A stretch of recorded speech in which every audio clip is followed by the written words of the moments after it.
All right, Larry, what did we learn about bonds this week as we now charted another high for yield? Yep, another week we have to mull the weekend with higher rates and a Fed being content. With the S&P 500 being up 4% on the year, I'm challenged to find pockets of economic apprehension anywhere. And so I think the Fed meeting coming up this week, it's not like they might not say anything, but it just appears that they're content to see a controlled rise in rates to remove any perceived froth in asset valuations. And we're seeing that with like rotations from tech into cyclicals, et cetera. One of the points of weakness for the Treasury market was, of course, around Jay Powell's commentary last week. And it looked like maybe that would be kind of the high point for yield. But now this week we're going to end even higher. What do you think that sets us up for in the FOMC? Because we did get messaging from the ECB this week that they are open to trying to control things a little bit more. Does that mean there's an implicit expectation back on Powell like we learned we had last time? Boy, I don't think so. I was actually a little surprised to hear that from the ECB, and obviously German 10-year bonds and et cetera were surprised as well when you see the price action that morning, that the divergence continues. But no, I think the goalposts have been moved back. You think that, earlier, like even September of 2020, everything was really a function of timing and optimism to the vaccine, to the pandemic trajectory, et cetera. So I think a controlled rise in rates, I think the Fed is content. I don't see them doing anything, any language change at this point, as long as we don't have any frothy valuations. Okay, so right now we've got a bond market that is trending. So if Powell just reiterates, Larry, do we think bond yields keep going higher because they've gone higher while he's reiterated again? I mean, what gets in the way of the trend right now? Because for a long time, it seemed like the default was, well, the Fed's not going to, let things get out of control. They're not going to hike. It seems like we're learning that that is not an impediment to this move.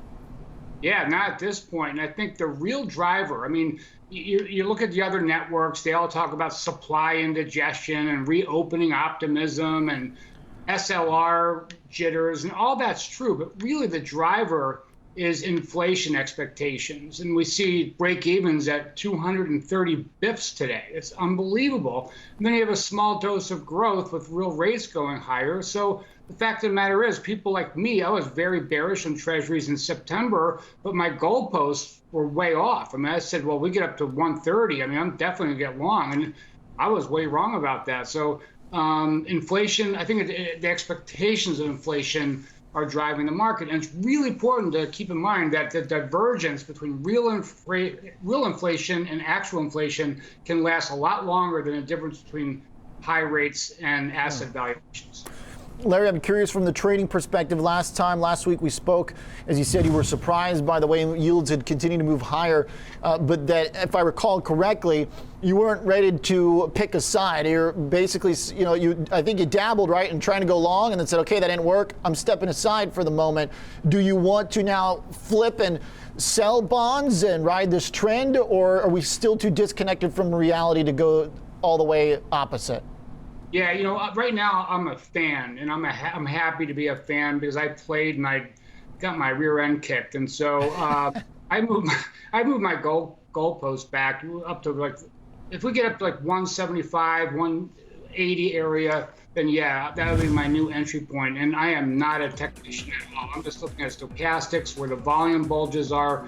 I'm pleased to watch rates go higher. I still believe that we have a chance of seeing them lower on the year, but I'm just not going to be a missionary for it right now. Gotcha. Okay. I like that phrase. So I'm going to borrow that one. So what you're saying is if we really start to move higher, then it looks like the yield move is getting out of control, then maybe it's time to fade it. Is that because then we will get some kind of yield curve control or a twist? Do you think if there's a breaking point for the Fed somewhere or anywhere near where we are? Yeah, I mean, there's definitely a breaking point. We just have to watch everything. I mean, corporate issuance is one thing, and that's been really, really heavy, as we know. It's important to look at break-evens, 10-year break-evens. It's almost a bellwether.